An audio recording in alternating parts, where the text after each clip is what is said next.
వర్మ, నువ్వు ఇలా మీనమేషాలు లెక్కపెడుతూ కూర్చుంటే నా పథకం తలకిందులేదేట్టుంది.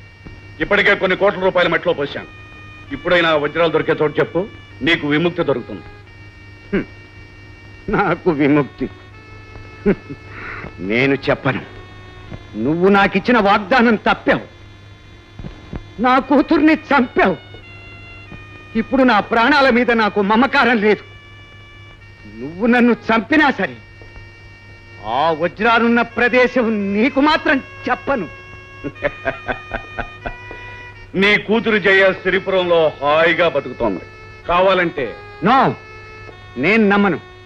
నువ్వు రాక్షసుడు అని నాకు తెలుసు. నా చిట్టి తల్లి బ్రతికే ఉంటే మునపటిలా నన్ను చూడటానికి వచ్చేది. నువ్వు దాన్ని చంపే ఉంటావు. All right, all right. నీ కూతురు జైలు తీసుకొచ్చి నీకు చూపిస్తే ఆ వజ్రాలుండే చోటు చెప్తావా?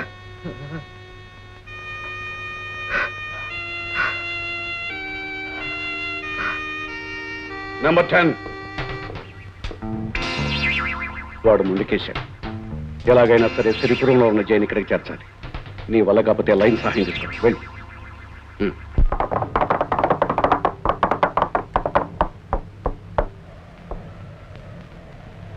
ఎందుకు వచ్చారు ఇక్కడికి? మన బాస్ జైన్ తీసుకురమ్మన్నాడు. జైనా? ఎందుకు? తెలీదు, తీసుకురమ్మన్నాడు. ఆనంద్ ఎలా ఉన్నాడు? ఇంకా మన దారిలోకి రాలేదు. కొన్ని రోజులాగిన తర్వాత జైన్ నేనే అక్కడికి తీసుకొస్తానని వెళ్ళి బాస్తో చెప్పండి. వీల్లేదు, ఇప్పుడే తీసుకెళ్ళాలి. నేను ఇక్కడ ఉన్నంత కాలం జైనే కాదు, ఈ ఊళ్ళో ఎవరిని మీరు తీసుకెళ్లారు. అలాగే నిన్నే లేకుండా చేసి తీసుకెళ్తే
గుర్రాల మీద అక్కేని తీసుకెళ్ళిపోయారు.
ఊరి వాళ్ళతో మన లైన్ చేతులు కలిపాడు.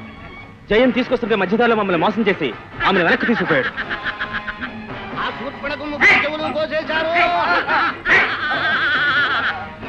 విభీషణుడు రాముడితో చేతులు కలిపాడు. ఇంటి గుట్టు లక్షకు చేటు. ఆ రావణుడు చావు దగ్గర పడింది. ముసుపంచి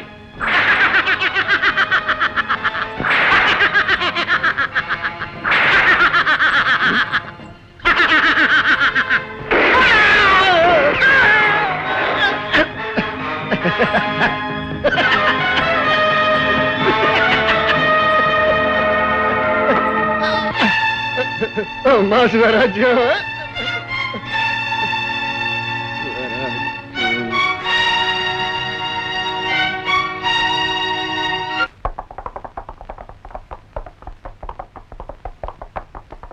బాబు అయ్యో రండి రండి అందరూ రండి. రే సుబ్బయ్య, రంగయ్య, రండి రండి.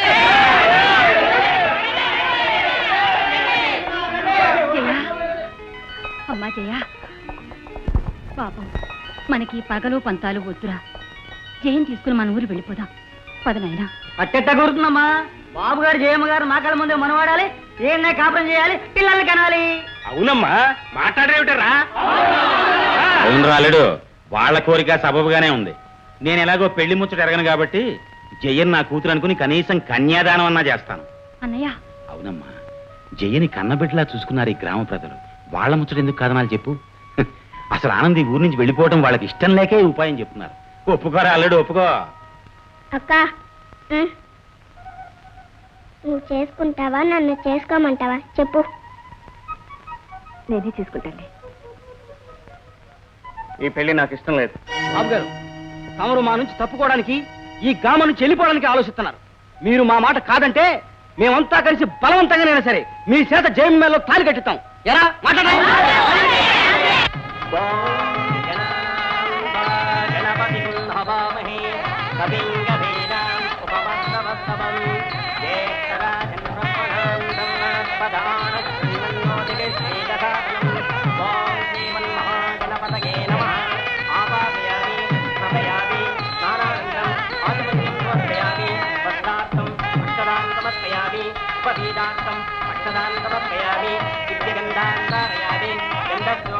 ఈ పెళ్లి జరగడానికి వీల్లేదు.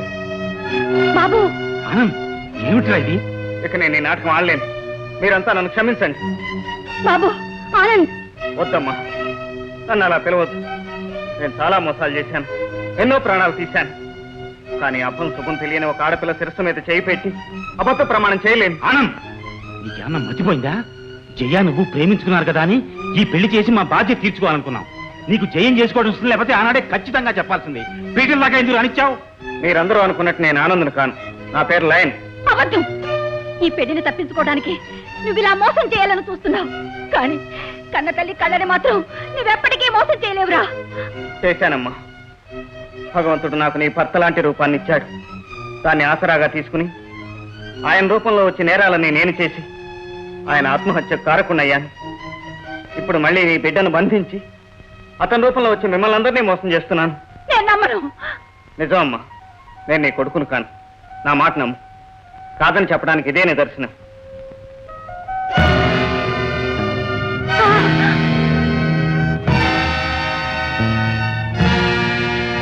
నీతుడా, నా భర్తను చంపింది చాలక నా బిడ్డను కూడా నాకు దూరం చేస్తావా? నేను బ్రతకనివ్వను, నేను బ్రతకనివ్వను నిన్ను. నాకు ప్రాణం అంటే తీపి లేదు. నీ చేతిలో చావటానికి ఏ భయమూ లేదు. కానివమ్మా, ఎత్తించే దించొద్దు. ఆవేశాన్ని ఆపుకోవద్దు. డబ్బు కోసం గడ్డి తిని నా మిత్రుణ్ణి చంపాలని చూస్తావా? నీకు డబ్బే ముఖ్యమైతే మాకున్నదంతా తీసుకో, కానీ మా ఆనందరు మాత్రం మాకు తెచ్చిపో. వెళ్ళు బాబు. బాబు, భర్తని పోగొట్టుకున్న నా తోబుట్టువు కేవలం బిడ్డ కోసమే బతుకుతోందయ్యా. చిన్నవాడివైనా నీకు నమస్కారం చేస్తాను. నా మేనల్లుడు నాకు తెచ్చిపెట్టు. ఎంత డబ్బు కావాలన్నా నేనిస్తాను నాయన. తెచ్చిపెట్టు. పసుపు బట్టలతో దీన్ని నా మెళ్ళో ధరించాలని ఎంతో ఆశపడి చేయించుకున్న తాళి బొట్టిది. దీని పవిత్రత ఏమిటో నాకు తెలుసు. దీనివల్ల మాత్రమే నీకు తెలుసు. దీన్ని కూడా నీకే ఇస్తున్నాను. నా ఆనందను మాత్రం నాకు తెచ్చివు. నా ఆనందను మాత్రం నాకు తెచ్చివు. మామయ్య, నీ కాళ్ళు పట్టుకుంటాను. మా ఆనంద మామయ్యని తెచ్చివ్వు.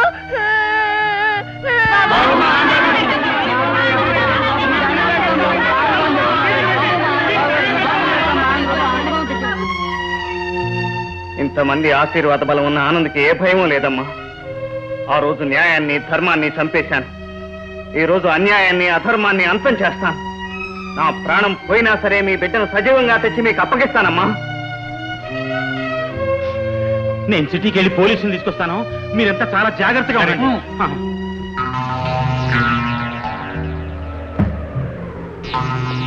Welcome welcome my dear old friend. Thank you my dear new enemy. Sorry mister lion, నువ్విలా మారిపోతావని, పిరికివాడవై చివరకు చిట్టెలుకలా తయారవుతావని నేను కల్లో కూడా అనుకోలేదు. నీ ధనదాహానికి అంతుండదని, నీ మారణ హోమానికి ముగింపుండదని నేను అనుకోలేదు. అవును, నా మరణ హోమానికి ముగింపు లేదు. నా ధనదాహం తీరే వరకు నా బందీగా కుక్కిరి బెల్లాగా నువ్వు ఇక్కడే పడు. నెంబర్ 10. Yes boss. ఇప్పుడు సిరిపురం రాజు లేని రాజ్యం ఏంటిది? దాని మీద విరుచుకుపడండి. ఊరినంతా నాశనం చేయండి. శారదను జైలు మాత్రం తీసుకురండి. వెళ్ళండి.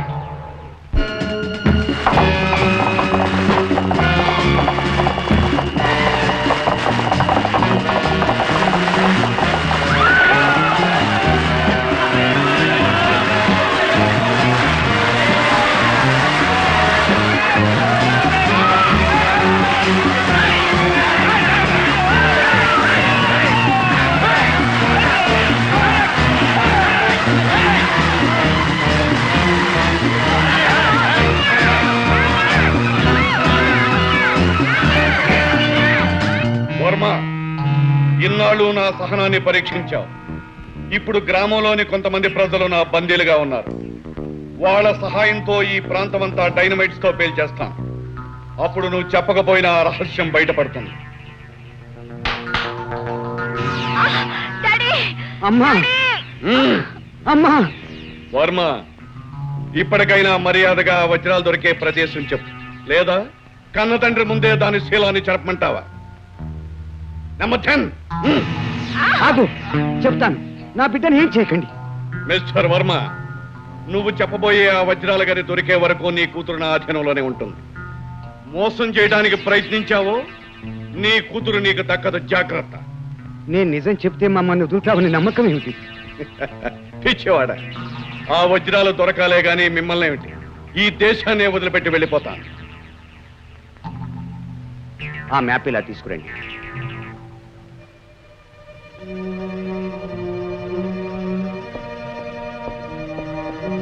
చూశారు కదా, సిరిపురానికి దగ్గరగా ఉన్న ఈ కొండ ప్రాంతంలోనే బ్లాక్ ఫాస్ట్ స్థావరం ఉంది. మనం ఈ పక్కగా వెళ్ళి వాళ్ళని అటాక్ చేయాలి.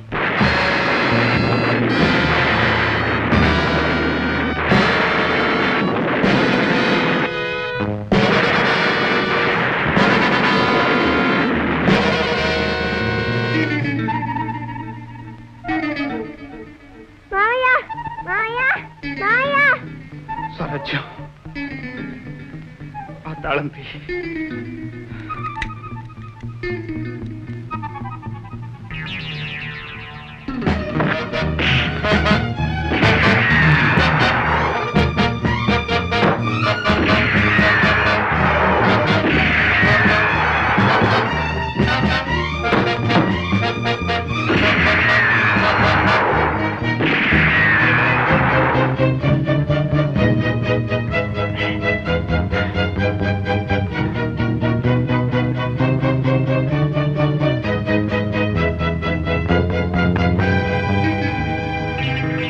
ఆ దుర్మార్గుడు జైన్ తీసుకెళ్ళాడు.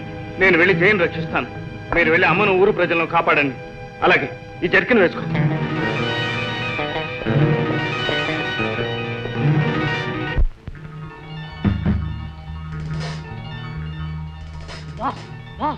ఆనంద్ తప్పించుకొని ఇటువైపు వస్తున్నాడు. మీరందరూ వెళ్ళి వాడికి కనపడకుండా దాగి వాడిని అంతం చేయండి. తీసుకెళ్ళండి.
ఆ